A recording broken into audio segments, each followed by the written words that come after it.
Why did I decide to record all of these at once and upload them all at once? Because Cassidy told me that climate change is depressing and I'm depressing you all. And so I wanted to have the entire structure of this available all at once so you can binge to your heart's delight and get to some positive thing, maybe. Geoengineering. So we talked about mitigation, we talked about adaptation, we talked about ways of addressing this. We didn't talk about geoengineering. Um, and the reason we didn't is because I think this makes a better transition to the next third of the class than anything else that we've discussed. What is geoengineering? It's manipulating the earth. We are already doing geoengineering. That is what climate change is, right? It is an uncontrolled experiment with made without intention that is having drastic effects. So since we're doing that at an unlimited rate, we might as well investigate what it would be like to do it on purpose. Some people think that we should, and there's at least 3 different arguments here. One is that it might be cheaper and better than mitigation or adaptation. It's fair. That might be one of the better tools that we have. The second is, well, we can't get our political act together, so, and we can't get our economics together, so we might as well try to manipulate the earth and its temperature as much as possible until we do get our act together. Buy more time. So it's a little different than the previous argument in favor of it, but you can imagine believing both. Well, no, because delayed tactics presume that carbon neutrality is a better approach. It's just unfeasible. And lastly, hey, it's not the best of all possible options. And we shouldn't use it now, but we should be able to use it just in case. So we'll consider these in turn. I'm not, I don't know. Every time I've asked students this, students have gotten more and more comfortable with geoengineering. I think it really depends on the kind of geoengineering that we're talking about. So the one that we often talk about is releasing sulfate aerosols, which happens on Earth all the time, right? So volcanoes emit this, which basically paints the sky white and reduces how much sunlight the Earth absorbs, and it cools the planet a little bit. So if we do this, we could offset about 100,000 times the amount of carbon dioxide as whatever we release.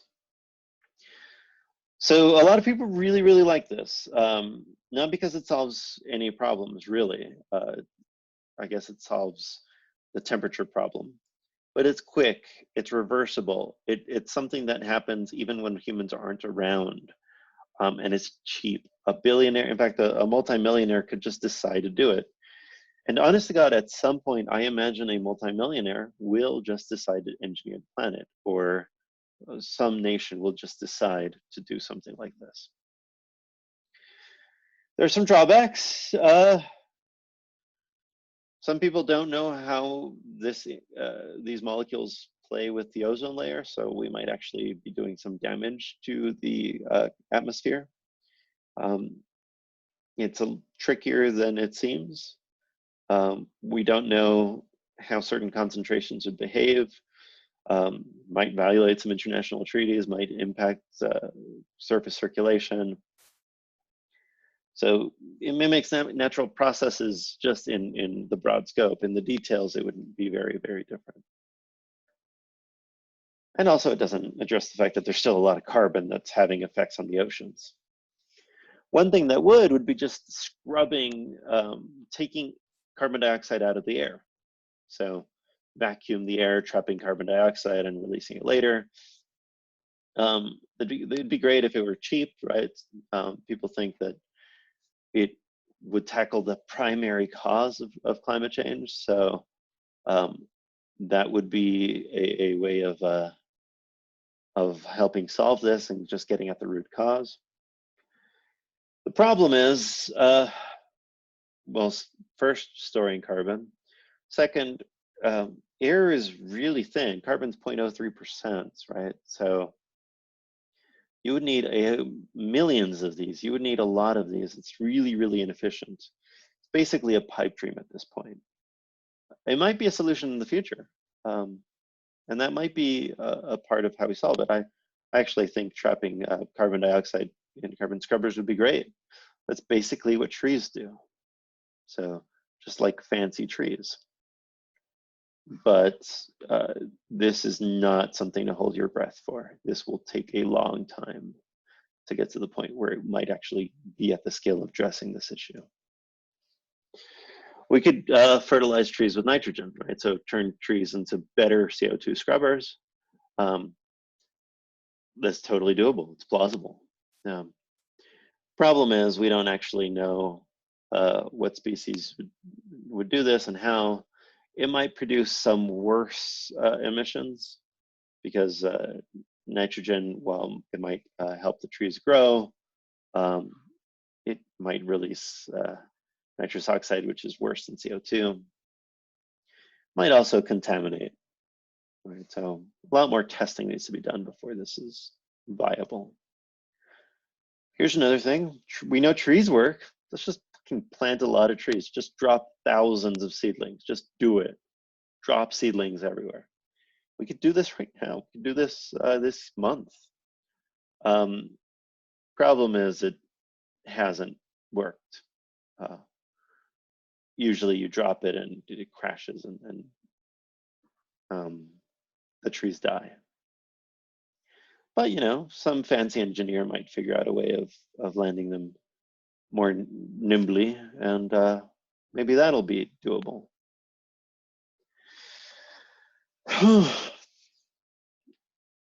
Okay, another one is dumping limestone into the ocean. People have talked about this. We talked about biosphere 2 and how if we dump limestone into the ocean, it would absorb a lot of those free protons, which would sequester some carbon. It would lower the acidity of the ocean. And this might help save coral reefs, right? So a lot of these things that we were talking about were atmospheric stuff. And I pointed out in some of the earlier videos that, holy hell, the oceans are the issue. The oceans are where the stuff gets locked in, where we have permanent increase in sea levels and whatnot. The problem is we're also just not there yet with this. A lot more work needs to be done on this, and I'm not sure there are lots of labs working on any of this. Another thing could be, we've talked about limiting resources before. Just release a whole bunch of iron into the ocean, which phytoplankton need. And basically these would be like ocean trees, right? They would photosynthesize and absorb a lot of carbon dioxide. That might produce algal blooms, might absorb carbon. Problematically, it might decrease biodiversity, might not be that effective. Who knows what sort of consequences it'll have for the ocean ecosystem. Here, we're purposefully messing with an ecosystem. Okay, all right, so all of these seemed like they might be viable in 5, 10, 20 years. What if we just add biochar? Just beef up plants. This is in line with certain ancient practices, which might enhance agricultural production. It might reduce a bunch of really bad things. But this is kind of expensive. And it's not entirely obvious how profitable, how good these enriched soils could be. What if we just put a giant mirror in space?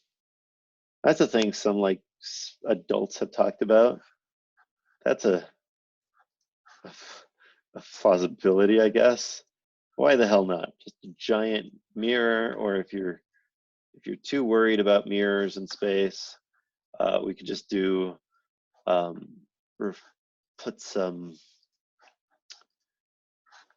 I don't even know. Oh, you guys can't see my window.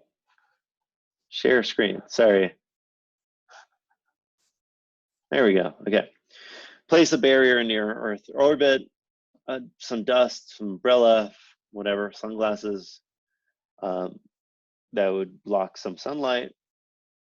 And if we did it right, that'd be great. It wouldn't affect the carbon issue or the ocean acidification issue. It wouldn't address those at all. And this is a much bigger engineering feat than most of the other things that we've been talking about.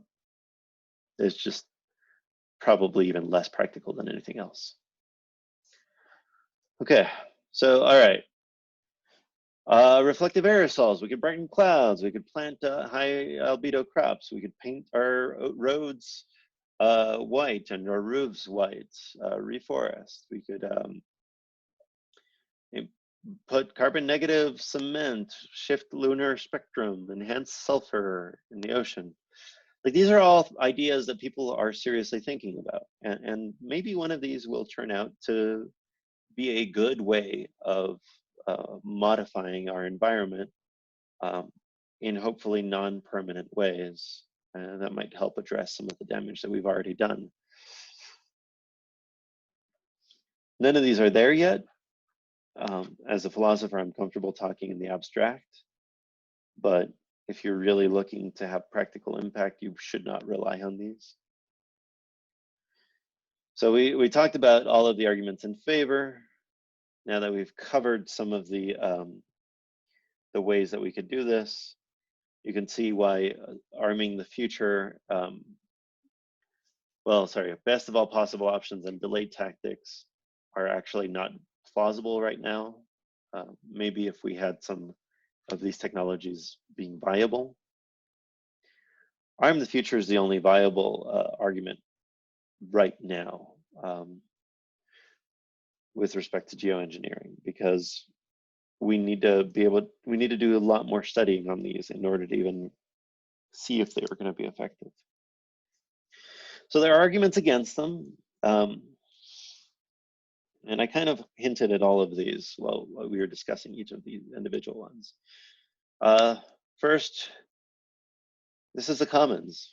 It's a tragedy of the commons, but modifying the environment is a conscious decision, and it is the kind of thing that will create winners and losers. And holy hell, you can easily imagine the international firestorm that would result from, say, like Mauritania or the Marshall Islands deciding to just, go ahead and modify everything, especially if it had really negative consequences on like Brazil or Ecuador or whatnot.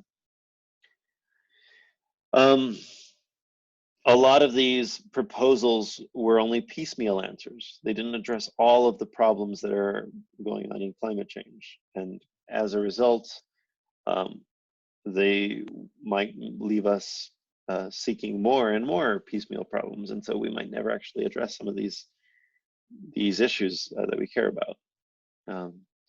They might also have really unintended consequences. A lot of these are very, very theoretical. And insofar as we want to be cautious when dealing with our environments, this permanent resource that we cannot avoid, we should be careful about that. We shouldn't be cavalier. This is a permanent resource. And some people think that modifying permanent resources can never offer better benefits than risks. I think the people that argue these are people that don't have tattoos. but seriously, no, I mean, like, it's scary to take a leap this big. And then the last one is, we have limited resources and limited attention. Shouldn't we be like trying to figure out ways of minimizing our carbon impact, things that we know right now could help, rather than focusing on these pie in the sky modification scenarios? All right. So we're talking about geoengineering. And I keep thinking back to STS scholars that are talking about what it is like to modify the world, to engage in the world. And they divide systems into 3 different systems, level 1, 2, and 3. 1 you might think of as a wrench, a screwdriver, a hammer, what have you. And this is a specific device that works for a specific goal. And you know what that goal is, and you know what the device is and how it works. Level 2 are complex phenomena. So here I have a picture of a Rube Goldberg device. You could spend all day studying it and you would figure out how it works. It's complex, but you could figure it out. It's not really as predictable as like a hammer or something, but it's totally doable. And then level 3, the system is large, complex. The boundaries are difficult. You can't figure out when certain parts are going to interact and produce brand new behaviors that are hard to understand or control. Like the weather. I mean, the reason we can't predict the weather more than a week ahead of time is because slight changes can have drastic impacts. Of course, this is not to say we can't predict the climate. Climate is an average. Averages are easier to predict than individual events. So the techno-human condition, according to Alan Biansarowitz, is we inhabit level 3. We act as if we live in level 2, and we work with level 1 tools. The world is too complex. When we try to make sense of how complex it is, we oversimplify it, and our tools are way too simple even for that. Okay, so that's it for this section of climate change.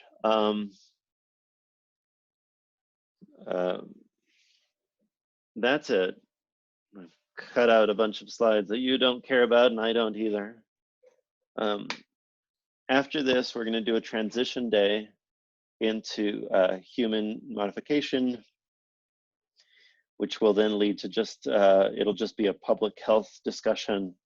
We're going to talk about coronavirus and a lot of other things. We talked about a lot of things with respect to climate change. We talked about how it came about, how the environmentalism movement started, the scientific consensus and the history of it, and who knew what, when, and how. We talked about effects that it would have on the land, on the air, on the sea, on people, on systems, on poverty, on war. We talked about the ethical and economic aspects of climate change, and we talked about the political aspects and the denial of climate change. Talked about adaptation, mitigation, acceptance, and geoengineering. It is a really complex issue. I could spend all semester or an entire career thinking and talking about it. I hope you feel like you have a stronger sense and a stronger grasp of the issue now. It is the most important issue of our time, and it can never break the front page. So hopefully this wasn't too depressing. Hopefully you feel like you got something out of this. I really wish I could just see you guys in person and talk through. I think it's better in person to wrestle with this. But thank you for sticking with this. I know it's hard for all of us. So we're going to leave the climate change discussion now and for the rest of the semester and move to something more uplifting like mass murder and you know, pandemics. All right, I'll see you Wednesday.